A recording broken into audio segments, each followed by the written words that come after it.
we got some fights coming up. We have Tank Davis and Leo Santa Cruz. How you like that one? I think it's going to be a hell of a fight, Fred. Look, I don't know why people are writing off Leo Santa Cruz because they're crazy.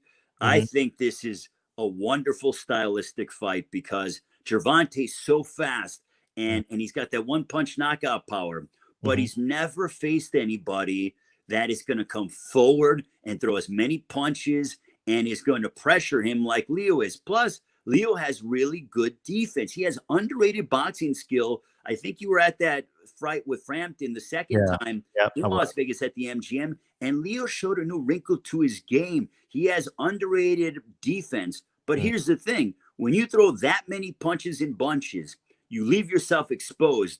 If there is such a guy as a sharpshooter, it's Tank Davis. And everything I'm hearing in Las Vegas from Leonard Ellerby and even people that have sparred him, they go, Gervonta looks so sharp and he's ready. I Mm. think that Gervonta has matured, and we've literally watched it in front of our eyes. People are so easily ready to criticize young fighters. It's like, can you imagine if I was 22 and they gave me a couple $1 million, I would have been a total degenerate and a screw up.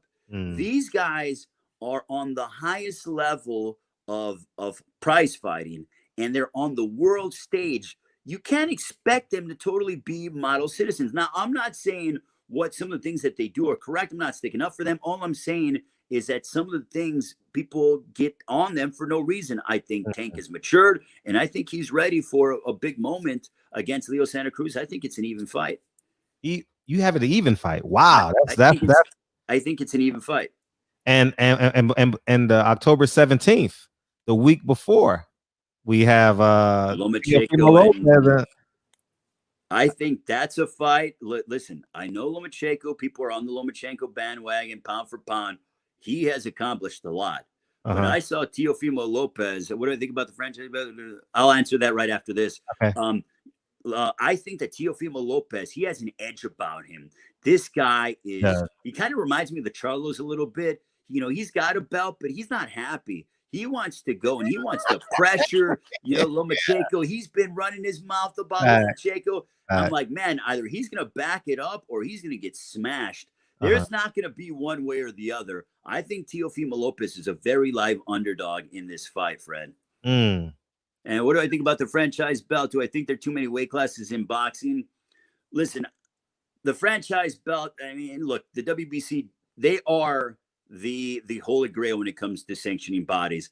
I would like to see, though, across the board, one champion in per sanctioning body in a division. So interim titles, regular champions, one champion, okay? Mhm. You know what I mean? Like if Yeah. we want to do a number one contender, if you want to do a regular champion and an interim champion, if the regular champion hasn't been able to fight for a year, but you don't want to strip him, fine, do an interim champion. But then when the regular champion comes back, they have to fight each other right then and there.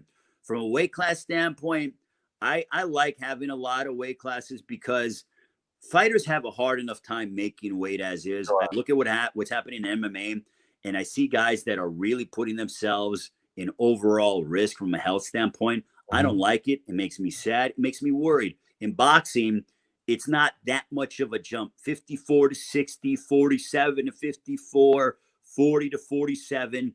I think it's important to have it because it's about the safety of the fighters. If you had 15 pounds difference, guys would be sucking themselves dry even that much crazier to Mm. make the weight. So I'm okay with the weight classes.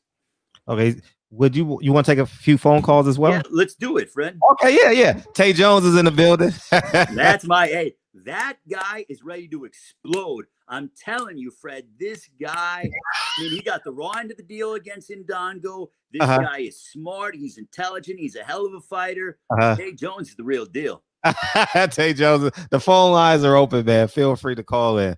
So, who's some of the fighters that you get excited to see? Deontay Wilder, hands down. I mean, Really? listen, He's your guy? I mean, the guy is, you know how The Rock used to say, I'm the most electrifying man in sports Uh-huh. entertainment. To me, even after the loss to Tyson Fury, Mhm. when Deontay Wilder comes out and he steps in that ring, It is pure entertainment. I'm calling the fight, but I'm on the edge of my seat because you never know when he's going to land that rocket of a right hand. Mm. And some of the things that I've seen this man do and what he's accomplished, that's why, Fred, it pissed me off.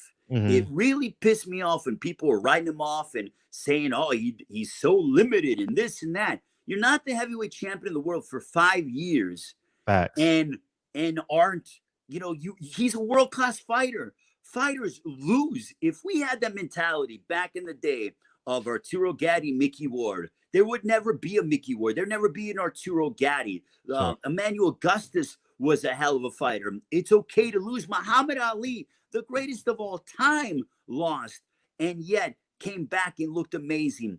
I don't understand this negativity of why people are shredding Deontay Wilder when he lost to a hell of a fighter in Tyson Fury. But Deontay Wilder, though, to me, when that man is in the ring, I'm calling the fight, but I'm so excited to see what's about to happen. When did he catch your attention, and what knockout made you say, "Okay, that's the one"? You know what? What was it? I think he fought like, oh my gosh, when he was fighting like the StubHub Center. I remember 2013 on like show. Yeah. Like, I mean, I was working like Golden Boy fights and stuff. I wasn't there, but I was watching everything. It was like Showtime Extreme. Like, I remember the Showtime Extreme prelims before you do them on YouTube. I remember watching him, and I'm like, okay, here's a bronze medalist from the Olympics, and I saw him, and I was like, oh man, like this dude is bad. And then to watch him grow and develop and to see what he did to Stavern the first fight and then his title defenses and stuff, I knew back in 2013, I'm like, this guy could be special. And when he beat Stavern back in January 15, I said, he is special. And just with his performances, I was just, blown away by what he continued to do. And then the knockout against Brazil, what he did to Chris Arreola, what he did to Berman Stavern the second time. It's like, oh my gosh, like it's just like when I hear those thuds of Deontay Wilder's shots, Fred, I mean, being there and being ringside, it's inhumane the kind of power and the sound that he connects upon. We got a first call.